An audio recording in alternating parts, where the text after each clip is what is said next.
नमस्कार, रमा भक्ति चैनल में आपका स्वागत है।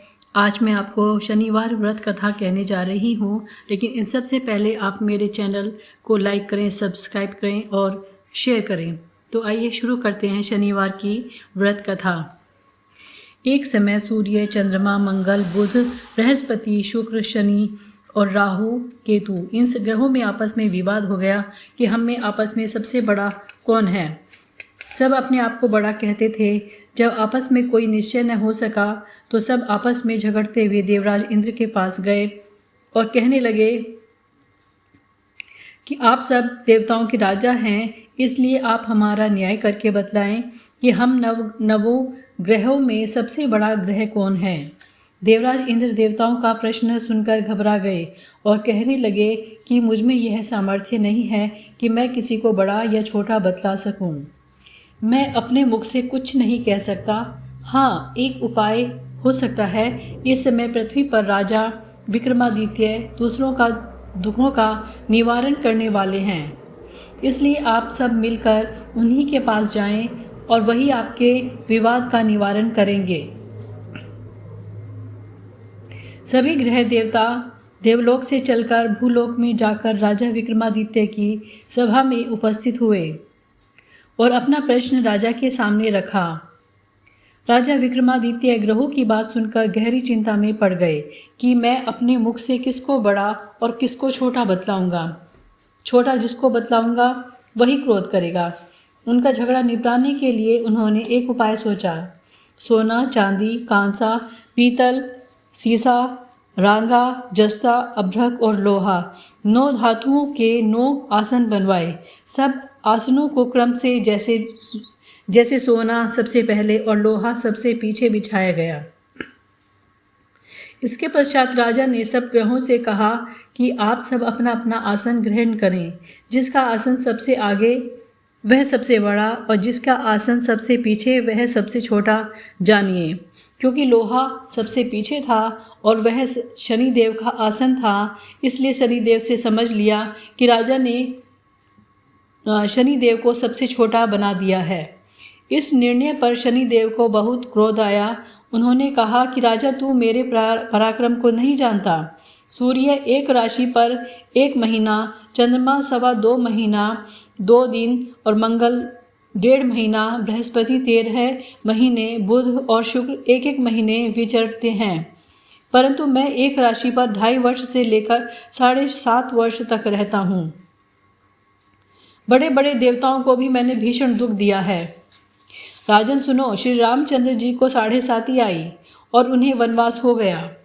रावण पर आई तो राम ने बानरों की सेना लेकर लंका पर चढ़ाई कर दी और रावण के कुल का नाश कर दिया। हे राजन, अब तुम सावधान रहना। राजा विक्रमादित्य ने कहा, जो कुछ भाग्य में होगा देखा जाएगा। इसके बाद अन्य ग्रह तो प्रसन्नता के साथ अपने अपने स्थान पर चले गए, परंतु शनिदेव क्रोध के साथ वहां से सिधारे। कुछ काल व्यतीत हो जाने पर जब राजा विक्रमादित्य को 7.5 की दशा आई तो शनिदेव घोड़ों का सौदागर बनकर अनेक सुंदर घोड़ों के सहित राजा विक्रमादित्य की राजधानी में आए। जब राजा ने घोड़ों के सौदागर के आने की खबर सुनी तो अपने अश्वपाल को अच्छे अच्छे घोड़े खरीदने की आज्ञा दी। अश्वपाल ऐसी अच्छी नस्ल के घोड़े देखकर और उनका मूल्य सुनकर चकित हो गया और तुरंत ही राजा को खबर दी कि राजा विक्रमादित्य उन घोड़ों को देखकर और एक अच्छा सा घोड़ा चुनकर सवारी के लिए उस पर चढ़ें। राजा के पीठ पर चढ़ते ही घोड़ा तेजी से भागा। घोड़ा बहुत दूर तक घने जंगल में जाकर राजा को छोड़कर अंतर्ध्यान हो गया। इसके बाद राजा विक्रमादित्य अकेला जंगल में भटकता फिरता रहा। भूख प्यास से दुखी राजा ने भटकते भटकते एक ग्वाले को देखा। ग्वाले ने राजा को प्यास से व्याकुल देखकर पानी पिलाया। राजा की अंगुली में एक अंगूठी थी। वह अंगूठी उसने निकालकर प्रसन्नता के साथ ग्वाले को दे दी और स्वयं शहर की ओर चल दिया। राजा शहर में पहुंचकर एक सेठ की दुकान पर जाकर बैठ गया। अपने आप को जैन का रहने वाला तथा नाम वीका बतलाया। सेठ ने उसको एक कुलीन मनुष्य समझकर जल आदि पिलाया। भाग्यवश उस दिन सेठ की दुकान पर बहुत अधिक बिक्री हुई। तब सेठ उसको भाग्यवान पुरुष समझकर भोजन कराने के लिए अपने साथ अपने घर ले गया। भोजन कराते समय राजा विक्रमादित्य ने एक आश्चर्यजनक घटना देखी। जिस खूंटी पर हार लटक रहा था वह खूंटी उस हार को निकल रही थी। भोजन के पश्चात जब सेठ कमरे में आया तो उसे कमरे में हार नहीं मिला। उसने निश्चय किया कि सिवाय वीका के कोई और इस कमरे में नहीं आया, अतः अवश्य ही उसी ने हार चोरी किया है। परंतु वीका ने हार लेने से मना कर दिया। इस पर 5-7 आदमी उसको पकड़कर नगर फौजदार के पास ले गए। फौजदार ने उसको राजा के सामने उपस्थित कर दिया और कहा कि यह आदमी भला प्रतीत होता है, चोर मालूम नहीं होता, परंतु सेठ का कहना है कि इसके सिवाय और कोई घर में आया ही नहीं, इसलिए अवश्य ही इसी ने चोरी की है। राजा ने आज्ञा दी कि इसके हाथ पैर काटकर चौरंगिया किया जाए। राजा की आज्ञा का तुरंत पालन किया गया और वीका के हाथ पैर काट दिए गए। कुछ काल व्यतीत होने पर एक तेली उसको अपने घर ले गया, उसको कोलू पर बिठा दिया। वीका उस पर बैठा हुआ अपनी जबान से बैल हाँकता रहा। इस काल में राजा की शनि की दशा समाप्त हो गई। वर्षा ऋतु के समय वह मल्हार राग गाने लगा। यह राग सुनकर उस शहर के राजा की कन्या मनभावनी उस राग पर मोहित हो गई। राजकन्या ने राग गाने वाले की खबर लाने के लिए अपनी दासी को भेजा। दासी सारे शहर में घूमती रही। जब वह तेली के घर के निकट से निकली तब वह क्या देखती है कि तेली के घर में चौरंगिया राग गा रहा है। दासी ने लौटकर राजकुमारी को सब वृतांत सुना दिया। बस उसी क्षण राजकुमारी मनभावनी ने अपने मन में यह प्रण कर लिया कि चाहे कुछ भी हो, मैंने इस चौरंगिया के साथ ही विवाह करना है। प्रातःकाल होते ही जब दासी ने राजकुमारी मनभावनी को जगाना चाहा तो राजकुमारी अनशन व्रत लेकर पड़ी रही। दासी ने रानी के पास जाकर राजकुमारी के न उठने का वृतांत कहा। रानी ने वहां आकर राजकुमारी को जगाया और उसके दुख का कारण पूछा। राजकुमारी ने कहा कि माताजी, मैंने यह प्रण कर लिया है कि मैं तेली के घर में जो चौरंगिया है मैं उसी के साथ विवाह करूंगी। माता ने कहा, पगली, तू यह क्या कह रही है? तुझे किसी देश के साथ तुम्हारा विवाह किया जाएगा। कन्या कहने लगी कि माताजी, मैं अपना प्रण कभी नहीं तोड़ूंगी। माता ने चिंतित होकर यह बात महाराज को बताई। महाराज ने भी आकर उसे समझाया कि मैं अभी देशांतर में अपने दूत भेजकर सुयोग्य, रूपवान एवं बड़े से बड़े गुणी राजकुमार के साथ तुम्हारा विवाह करूंगा। ऐसी बातें तुम्हें नहीं विचारनी चाहिए। परंतु राजकुमारी ने कहा कि पिताजी, मैं अपने प्राण त्याग दूंगी, परंतु किसी दूसरे से विवाह नहीं करूंगी। ऐसा सुनकर राजा ने क्रोध से कहा, यदि तेरे भाग्य में ऐसा ही लिखा है तो जैसी तेरी इच्छा हो वैसा ही कर। राजा ने तेली को बुलाकर कहा, तेरे घर में जो चौरंगिया है उसके साथ मैं अपनी कन्या का विवाह करना चाहता हूँ। तेली ने कहा, महाराज, यह कैसे हो सकता है? कहाँ आप हमारे राजा और कहाँ मैं एक नीच तेली। राजा ने कहा कि भाग्य के लिखे को कोई नहीं टाल सकता। अपने घर जाकर विवाह की तैयारी करो। राजा ने सारी तैयारी कर तोरण और बंधनवार लगवाकर राजकुमारी का विवाह चौरंगिया के साथ कर दिया।